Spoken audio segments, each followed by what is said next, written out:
बोलिए प्रेम से श्री सद्गुरु महाराज की जय। परमाराध्य गुरुदेव का आशीर्वचन है महर्षि में ही सत्संग सुधा सागर से। गुरु महाराज का प्रवचन है, विषय है जीवन काल में विदेह मुक्ति। जीवन काल में विदेह मुक्ति।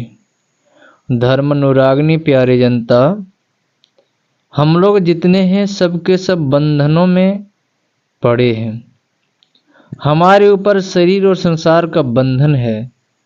जैसे कोई कारागार में हो, उसका अहाता बहुत बड़ा होता है, उसमें बहुत कोठरियां होती है, उसमें कारावास भोगने वाले होते हैं। ब्रह्मांड रूप कारागार का यह एक एक पिंड एक एक कोठरी के समान है। इसमें जीव कारावास भोगता है। इस शरीर में हमारा रहना कैदी की तरह है।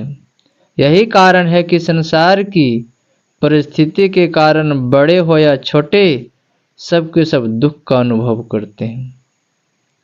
संतों ने इन दुखों से छूटने के लिए कहा और कहा कि इनसे छूटना ही कल्याणकारी है।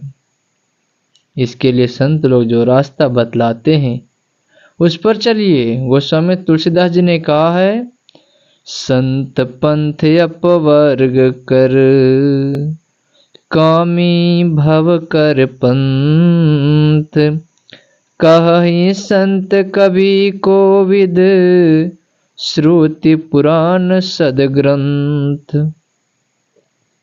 मोक्ष के लिए चेष्टा करो, प्रयास करो, सारे बंधनों से छूट जाओ। यही उनकी पुकार है।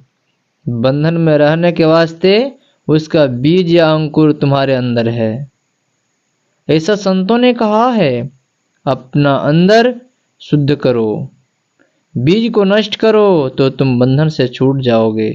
यह बीज क्या है? चित्त का धर्म है, मैं सुखी हूं, मैं दुखी हूं, मैं करता हूं, मैं भोगता हूं। ये चारों बातें उड़ती रहती है। जिस प्रकार शरीर को कितना हो धोवो, उसमें मैल आती ही रहती है, उसी प्रकार चित्त में इसका धर्म होता ही रहता है। इसको क्षय करने के लिए भगवान श्री राम ने उपदेश दिया है और कहा कि शरीर रहते मुक्ति प्राप्त करो। इसी को जीवन मुक्त कहते हैं। जीवन काल में भी विदेह मुक्त कहलाता है, इसलिए कि शरीर में जो सुख दुख होते हैं उनको वह कुछ नहीं जानता। कर्ममंडल से जब तक कोई ऊपर नहीं उठता तब तक चित्त धर्म होता ही रहता है। इसके लिए भगवान श्री राम ने श्रवण मनन निधि ध्यासन और अनुभव ज्ञान प्राप्त करने के लिए कहा। सुनो समझो और सुन समझ कर जो निर्णय हो उस कर्म को करो।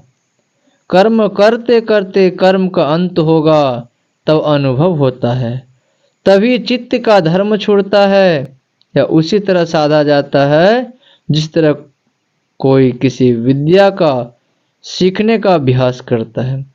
थोड़ा थोड़ा सीखते सीखते उस विद्या में वह निपुण होता है। तुम संसार में जब तक रहते हो विषय भोग में लगे रहते हो, किंतु संतुष्टि होती नहीं।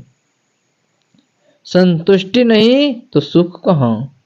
विषयानंद में तुम कभी सुखी नहीं हो सकते। चित्त धर्म से ऊपर उठो, विषयानंद में खींचो मत। विषयों से ऊपर आत्म अनुभवानंद है, उसको प्राप्त करो, तब नित्यानंद मिलता है। जिस आनंद को पाकर किसी प्रकार की कल्पना नहीं होती। आगे बढ़कर वे कहते हैं, जब तक तुम्हारे अंदर इच्छा रहेगी और प्राण स्पंदन रहेगा, तुम्हारा चित्त धर्म नाश नहीं हो सकता। इसके लिए तुम दोनों में से किसी एक का दमन करो, तो वासना और प्राण स्पंदन दोनों दमित हो जाएंगे।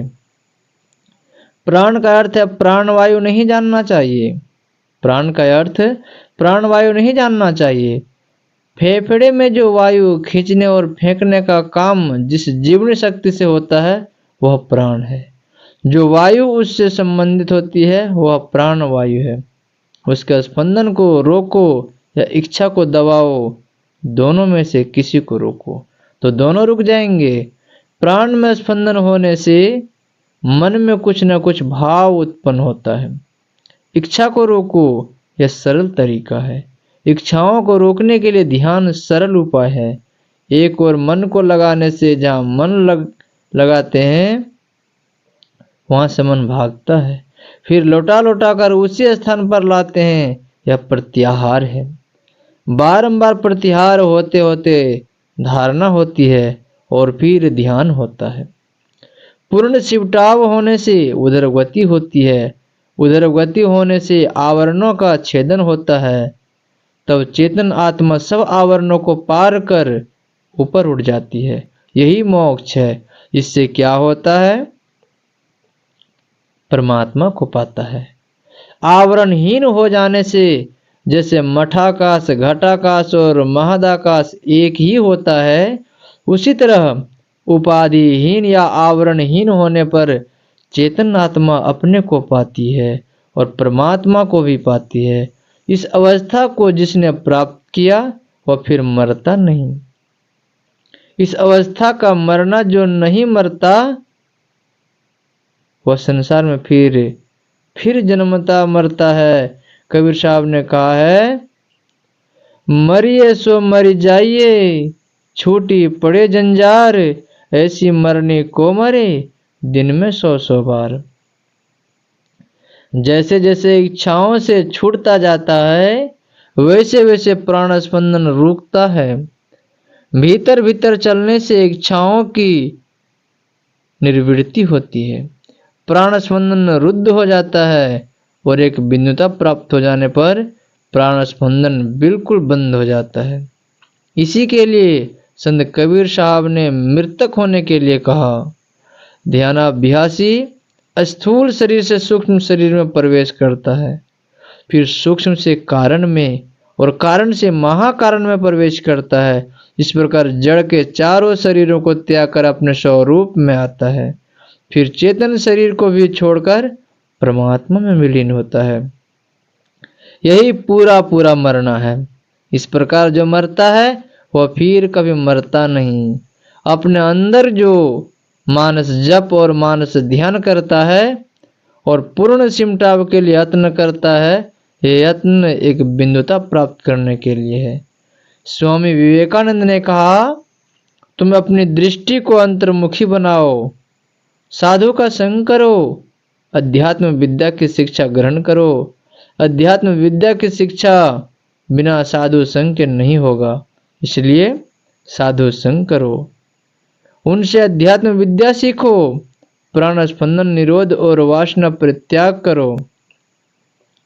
गुरु महाराज ने जो क्रिया बताई है उससे प्राण स्पंदन का निरोध और वासना का परित्याग होता है।